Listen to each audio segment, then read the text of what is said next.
अटल बिहारी वाजपेयी के समय में राजनीतिक मर्यादाएं रहती थी, उसके पहले राजनीतिक मर्यादाएं रहती थी। मारपीट राजनीति में, हिंसक झड़प और मर्यादित शब्दों का प्रयोग राजनीति में नहीं होना चाहिए। मोदी जी को भी गाली देना गलत है, सोनिया गांधी के बारे में भी जो है अमर्यादित शब्दों का इस्तेमाल करना गलत है। राबड़ी देवी ने मोदी के बारे में क्या क्या नहीं बोला है, जाके जो है आरजेडी के कार्यालय पे थोड़ा सा एक बार भाजपा के कार्यकर्ता लोग चढ़ के दिखा दे।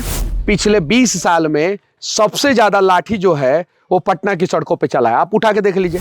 तो कांग्रेस के कार्यालय पे काहे लाख चढ़े ये लोग राजद के भी कार्यालय पे चढ़ना चाहिए था, क्यों नहीं गए बताइए। लाठी से सोट देता सब। लालू जी लाठी अपने कार्यकर्ताओं से चलवाते थे और नीतीश जी लाठी जो है पुलिस प्रशासन से चलवाते हैं। नीतीश कुमार ने किसको नहीं पिटवाया है?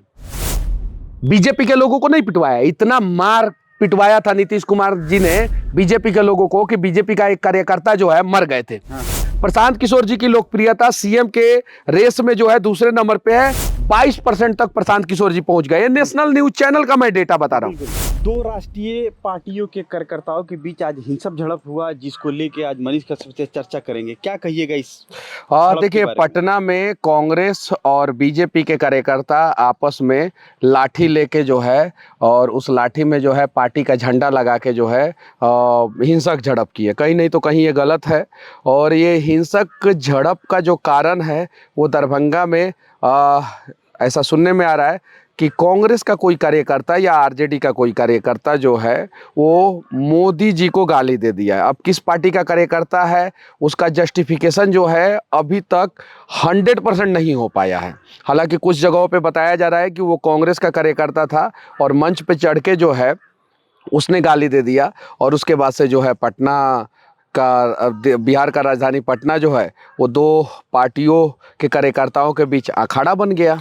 गाली देना मोदी जी को क्या सही है? नहीं, सही नहीं है। और सोनिया गांधी को भी बहुत सारे लोग एंटीनो माइनो और ना जाने क्या क्या बोलते हैं कि क्लब में काम करती थी, बार में काम करती थी, वो भी गलत है। दोनों गलत है। मोदी जी को भी गाली देना गलत है, सोनिया गांधी के बारे में भी जो है अमर्यादित शब्दों का इस्तेमाल करना गलत है और ऐसा नहीं होना चाहिए। लेकिन इसके बाद से जो हुआ वो कहीं नहीं तो कहीं ज़्यादा गलत हुआ। इससे जो है बिहार की छवि जो है वो खराब हो रही है, धूमिल हो रही है। अब बताइए, कुछ दिन पहले धर्मेंद्र प्रधान आए थे, उस समय जो है कांग्रेस और बीजेपी के कार्यकर्ता जो है आपस में उलझ गए, मारा पीटी करने लगे पटना की सड़कों पे। और उसके बाद से जो है पता चला कि नेशनल न्यूज चैनल पे जो है इसके बारे में चर्चा हो रहा है। तो इससे जो है बिहार का छवि कहीं नहीं तो कहीं जो है वो धूमिल होता है। ये जो कार्यकर्ता कल गाली दिया था वोट अधिकार यात्रा को लेके, जो कार्यकर्ता मंच से गाली दिया था वो गिरफ्तार हो गया। देखिए, ये लोग संविधान की बात करते हैं, मानते संविधान को नहीं है। अब जिसने गाली दिया है उसके ऊपर आप लोगों ने FIR कर दिया, उसको गिरफ्तार करा दिया, वो जेल में चला गया। अब क्या चाहते हैं? अब मतलब कि यही ना हो सकता है कि जिसने गलत किया उसको न्यायालय सजा देगा, आपने केस कर दिया न्यायालय सजा देगा। गलती किया वो और आप जो है लाठी लेके निकल गए, सदाकत आश्रम में मारना पीटना शुरू कर दिया किसी और को। केस भी किए और नहीं, आप सोचिए, गलती किया कोई और मारपीट किसी और के साथ आप कर रहे हैं तो लोग शायद सुनने में आ रहा है हॉस्पिटलाइज है और ऐसा नहीं होना चाहिए। कहीं नहीं तो कहीं ये गलत है। अगर इस तरह से कांग्रेस के लोग अगर मोदी जी के साथ, मोदी के कार्यकर्ताओं के साथ अगर करते तो क्या, जिस तरह से नहीं, किसी के कार्यकर्ता के साथ मारपीट राजनीति में, हिंसक झड़प और मर्यादित शब्दों का प्रयोग राजनीति में नहीं होना चाहिए। लेकिन 2014 के बाद राजनीति का स्तर धीरे धीरे जो है बहुत तेज गति से डाउन हुआ है, बहुत तेज गति से। एक समय अटल बिहारी वाजपेयी हुआ करते थे, उस समय राजनीति में मर्यादा का एक सीमा हुआ करता था। उसके पहले PV नरसिम्हा राव, मनमोहन सिंह के समय में भी थोड़ा सा सीमा लांघा गया। मनमोहन सिंह के बारे में बहुत कुछ बोला गया। मनमोहन सिंह ने कभी किसी को उल्टा सीधा नहीं बोला, लेकिन उनके बारे में बहुत कुछ बोला गया।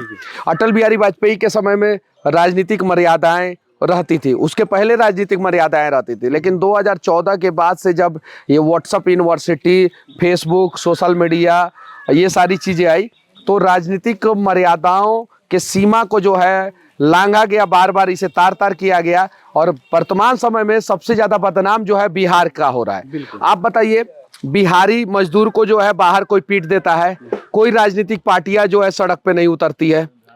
MK स्टालिन जो है हिंदी के बारे में क्या बोलते हैं कोई राजनीतिक पार्टियां जो है एम के काहे नहीं जाके पीटना था, तो भाजपा के कार्यकर्ताओं को इतना हिम्मत था तो जाके एम के स्टालिन का बेटा जो है उदयनिधि स्टालिन, जो सनातन को डेंगू और मलेरिया से भी खतरनाक धर्म बताया था, उसको जाके पीटे ना। बिल्कुल पीट सकता है लोग भाजपा के कार्यकर्ता लोग। राबड़ी देवी ने मोदी के बारे में क्या क्या नहीं बोला है, जाके जो है आरजेडी के कार्यालय पे थोड़ा सा एक बार भाजपा के कार्यकर्ता लोग चढ़ के दिखा दे, एक बार खाली चढ़ के दिखा दे आरजेडी के कार्यालय में। सम्राट चौधरी के पिता शकुनी चौधरी क्या बोले थे कि मोदी को गाड़ देंगे, आज वो तो भाजपा मोदी को गाड़ देंगे।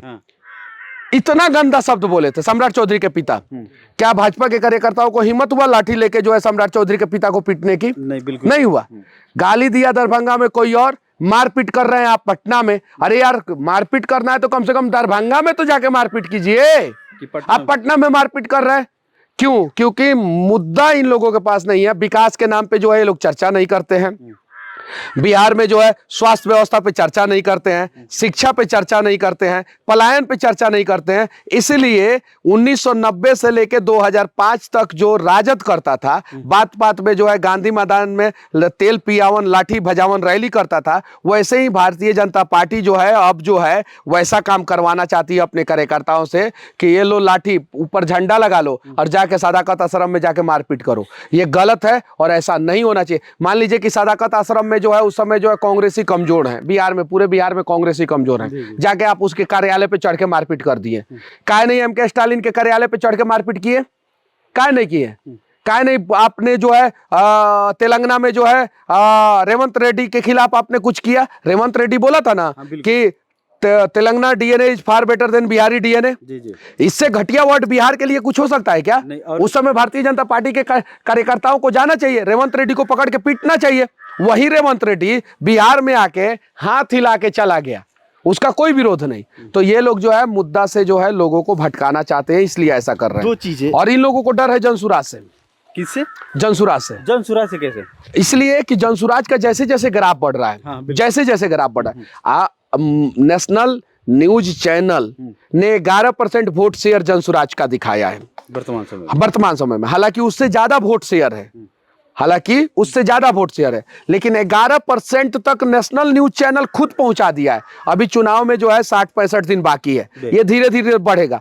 प्रशांत किशोर जी की लोकप्रियता सीएम के रेस में जो है दूसरे नंबर पे है, 22% तक प्रशांत किशोर जी पहुंच गए। नेशनल न्यूज चैनल का मैं डेटा बता रहा हूं। जनसुराज को जो है वर्तमान समय में 28 से 29% वोट अभी तक हो चुका है जनसुराज का। अभी चुनाव हो तो 28 से 29% वोट मिलेगा। और ये 60 दिन में जो है धीरे धीरे ग्राफ बढ़ेगा और हम लोगों का टारगेट है किसी भी हाल में 40% वोट शेयर का, किसी भी हाल में। और ये प्रशांत किशोर जी भी बोल चुके हैं 40% वोट शेयर का टारगेट है। नेशनल न्यूज चैनल 11%, 12%, 13% दिखा रहा है और हम लोगों का टारगेट है 40%। हम लोगों को अगर 35% भी वोट शेयर आता है तो हम लोग सरकार बना लेंगे। इसलिए ये लोग डरे हैं कि बिहार के लोगों को मुद्दों से जो है भटका दिया जाए और बिहार के लोग जो है इन सब मुद्दों से भटक के जो है जनसुराज मतलब एनडीए और इंडी गठबंधन में लोग उलझ जाएं। लेकिन इन लोगों को नहीं पता है कि ऑप्शन जो है जनसुराज लोगों ने निकाल लिया है और इस बार जो है जनसुराज को लोग जिताएंगे। इसीलिए जो है इन लोगों में खलबली मचा है, इस तरह की घटनाओं को अंजाम। अच्छा ये बताइए, संविधान की बात कौन करता है? कांग्रेस वाले लोग। उनके कार्यकर्ता मोदी जी को गाली दे देते हैं मंच से। फिर संविधान की दुहाई की बात कौन करता है? बीजेपी वाले लोग। उनके कार्यकर्ता जो है जब मोदी जी को जिस आदमी ने गाली दिया उस आदमी की जब गिरफ्तारी हो गई तो फिर आप जाके जो है गाली देने वाला दरभंगा का, गिरफ्तारी हुई दरभंगा में, अब मारपीट आप कर रहे हैं पटना में। यानी आप निर्दोष लोगों के साथ मारपीट कर रहे हैं। तो कहीं ना कहीं जो कांग्रेस, अच्छा नहीं ये, अच्छा यही लोग जो है वो तो मंच जो है कांग्रेस का भी था, राजद का भी था, महागठबंधन का भी था, सारे लोग थे। तो कांग्रेस के कार्यालय पे काहे लग चढ़े ये लोग?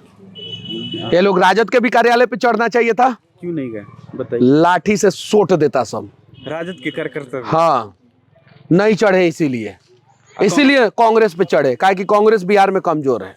इसीलिए सच्चाई है वर्तमान समय में ओछी, क्योंकि ये लोग जो है लाठी में जितना तेल लगाए हैं ना उससे ज्यादा वो सब लाठी में तेल लगाए। और ये लोग चाहते हैं कि लाठी के सहारे बिहार को चलाने के लिए, दोनों राजद वाले भी लाठी के सहारे चलाना चाहते हैं, नीतीश कुमार भी लाठी के सहारे। पूरे देश में पिछले 20 साल में सबसे ज्यादा लाठी जो है वो पटना की सड़कों पे चला है। आप उठा के देख लीजिए, आप नेट पे सर्च मारिए अमेरिका में कब लाठीचार्ज हुआ था, इंग्लैंड में कब लाठीचार्ज हुआ था, पता चलेगा कि नेट भी नहीं बता पा रहा है। लाठीचार्ज आप सर्च मारिएगा तो पटना चलेगा। नीतीश कुमार ने किसको नहीं पिटवाया है? बीजेपी के लोगों को नहीं पिटवाया। इतना मार पिटवाया था नीतीश कुमार जी ने बीजेपी के लोगों को कि बीजेपी का एक कार्यकर्ता जो है मर गए थे। हाँ, उसके बाद से राजद के नेताओं को जो है विधानसभा से जो है सीधे फेंकवा दिए, नीतीश कुमार सीधे फेंकवा दिए। तो ये स्थिति है। दो दल जो है वो राजद और जो भाजपा है वो लाठी के दम पर बिहार को चलाना चाहती है। तो दिलीप जायसवाल प्रदेश अध्यक्ष है। दिलीप जायसवाल ने कहा कि जाओ कांग्रेस के ऊपर हमला करो। वहीं दिलीप जायसवाल काहे नहीं बोले कि राजद के कार्यालय पे चढ़ जाओ? काहे कि दिलीप जायसवाल राबड़ी देवी के मुंह बोले भाई और तेजस्वी यादव के मुंह बोले मामा है। मैंने एनडीए नहीं चाहेगी कि मेरे भगीना पे हमला हो। दिलीप जायसवाल नहीं चाहेंगे कि उनके भगीना के कार्यालय पे हमला हो, उनके कार्यालय पे हमला नहीं हो। हाँ, इसलिए जो है बोले क्या, बीजेपी के कार्यालय से 50 मीटर की दूरी पे है राजद कार्यालय। कितना मीटर की दूरी पे? 50 मीटर की। और बीजेपी के कार्यालय से कम 3 से 4 किलोमीटर की दूरी पे है कांग्रेस कार्यालय। 4 किलोमीटर दूर कांग्रेस कार्यालय में चले गए और 50 मीटर दूर जो है वो राजद के कार्यालय में ये लोग नहीं गए। चलिए, अच्छा, ये जो आप कह रहे हैं कि लाठी के दम पर महागठबंधन और एनडीए जो है बिहार को चलाना चाहती है, लाठी के दम पे लालू जी और नीतीश कुमार दोनों। तो लालू जी लाठी अपने कार्यकर्ताओं से चलवाते थे और नीतीश जी लाठी जो है पुलिस प्रशासन से चलवाते हैं। तो बिहार के जनता कहाँ जाए, बिहार के लोग कहाँ जाए? जनसुराज के साथ जाए, यही ऑप्शन है। जनसुराज लाठी नहीं चला? नहीं, एकदम नहीं। किसी भी निर्दोष पे जो है कभी भी लाठी नहीं चलेगा, ये वादा रहा। और जिस दिन अगर किसी निर्दोष पे लाठी चल गया, निर्दोष व्यक्ति पे लाठी चल गया, इस्तीफा सबसे पहले मैं दूंगा। तो लाठियां तो दोषी और निर्दोष को थोड़ी देखती हैं।